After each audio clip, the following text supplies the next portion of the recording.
You're listening to Complex Note.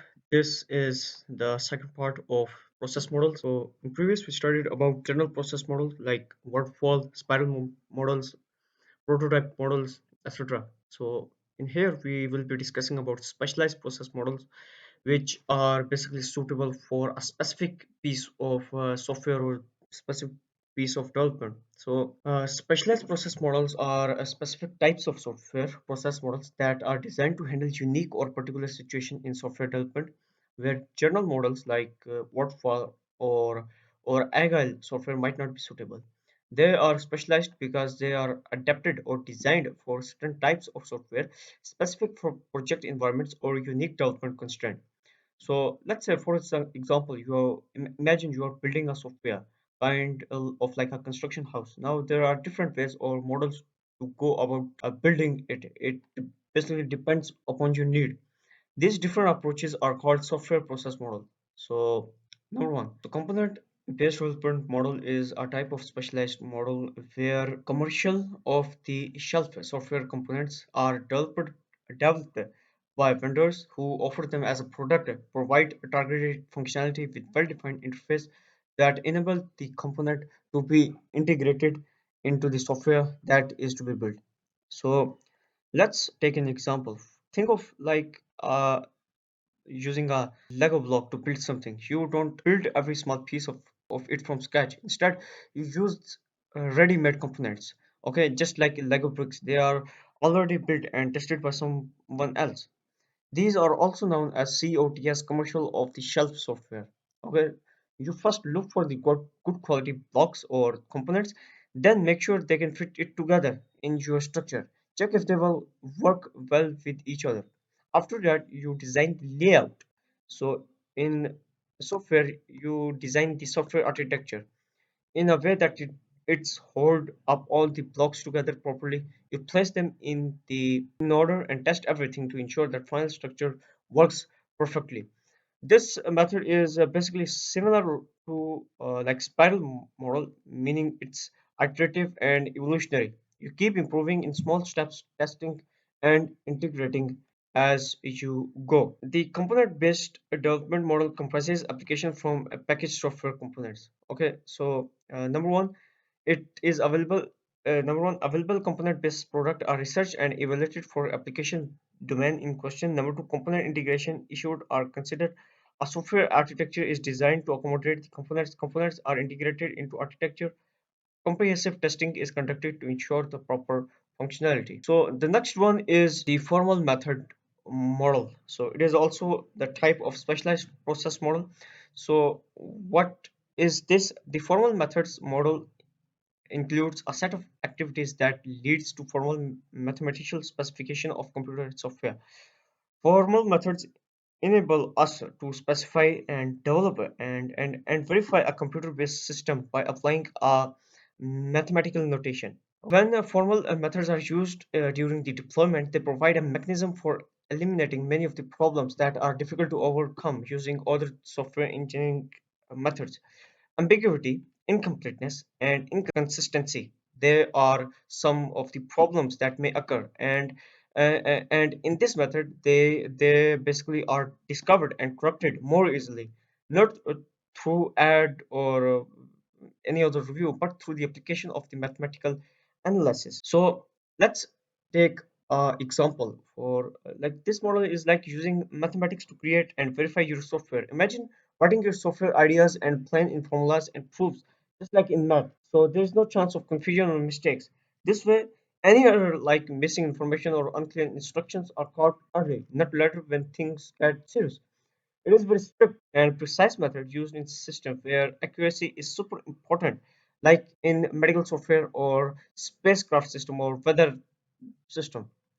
Next type is aspect-oriented software development (AOSD). So, as modern computer-based system become more sophisticated or complex, and there are certain concerns, customers are required properties or areas of technical interest can span the entire architecture. When the concerns cut across the multiple system, function, features, and information, they are often referred to as cross-cutting concerns. Okay, So AOSD, aspect-oriented software development, often referred to as aspect-oriented programming or aspect-oriented component engineering. As a system become more complex, some issues affect the entire project, not just one part, like security, logging, or error handling. These are called cross-cutting concerns because they touch every corner of the system. Okay, so aspect-oriented development helps us to separate these concerns from the main logic of the software, so everything stays neat, manageable. It is like having a special folder where you handle all the global settings instead of repeating them from everywhere.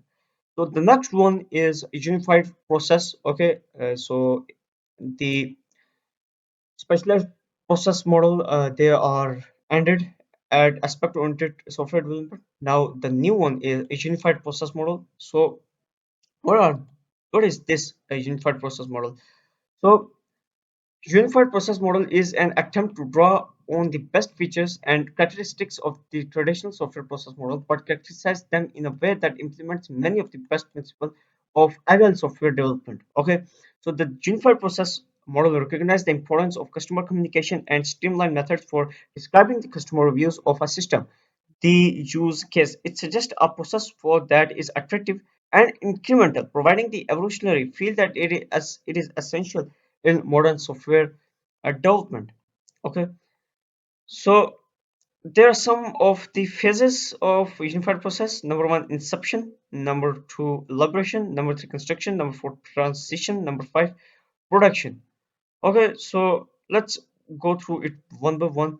Number one, inception. In inception, the communication and planning are main. It identifies the scope of the project using use case model, allowing managers to estimate cost and time required. Customers' requirements are undefined, and then it becomes easy to make a plan of the project. Project plan, project goal, risk, use cases model, project description are embedded. Project is checked against the milestone criteria if it couldn't pass these steps. Number two is elaboration. In elaboration, planning and modeling are main. I think a detailed evaluation development plan is carried out and diminish the risk. Revise or redefine use cases model approximately 80% of the business case risk. Again, it is checked against all the milestone criteria, and if it couldn't pass these criteria, then again project can be cancelled or redesigned from start, basically wasting time and money. Number three is construction. Project is developed and completed. System or source code is created and then testing is done. Coding take place. Number four, transition. Final product is released to public. Transit the project from development into production. Update the project documentation. Beta testing is conducted. Defects are removed from the project based on the feedback from public. Okay, number five is a production. So a production in this, when the software is fully complete and live, it is being used as a finishing project ready for deployment. Okay, so unified process model is like a model that combines the best part of traditional methods and agile methods. It is flexible, listen to the customer and improve bit by bit. It uses something called used cases, basically imagining how the customer will use the software and then design around that. The unified process model have five phases. Number one, inception, elaboration, construction, transition, and production. In inception, in short, you talk to customer, understand what they want, figure out what the software will do, estimate the cost, and decide whether the project is worthy of starting or not. Elaboration, you plan things in more detail, fix or adjust the use cases, and try to remove any series that can cause a problem later. Construction, this is actual building phase. You code to develop features and test them. Then transition, you hand the product to customer. It gets tested in the real world based on a user feedback. You fixed issues. This is when in production, this is when the software is fully completed and live. It is being used as a finishing project. Okay, then last is personal and team process model. In personal, PSP, personal software process, what does it do? The personal software process emphasizes personal management of both work product that is produced and the resultant quality of work produced. PSP represent a disciplined metric-based approach PSP model defines the framework activities, planning, design, review, deployment. Okay. Now imagine that you are working solo. Okay, you are working alone. PSP is personal plan to help you to become more disciplined.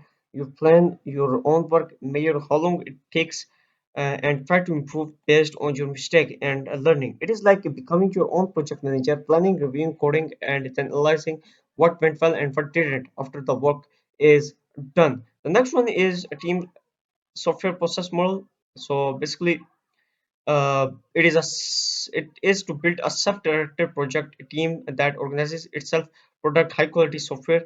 PSP define the following framework activities: project launching, high level design, implementation, integration, and test and postmortem.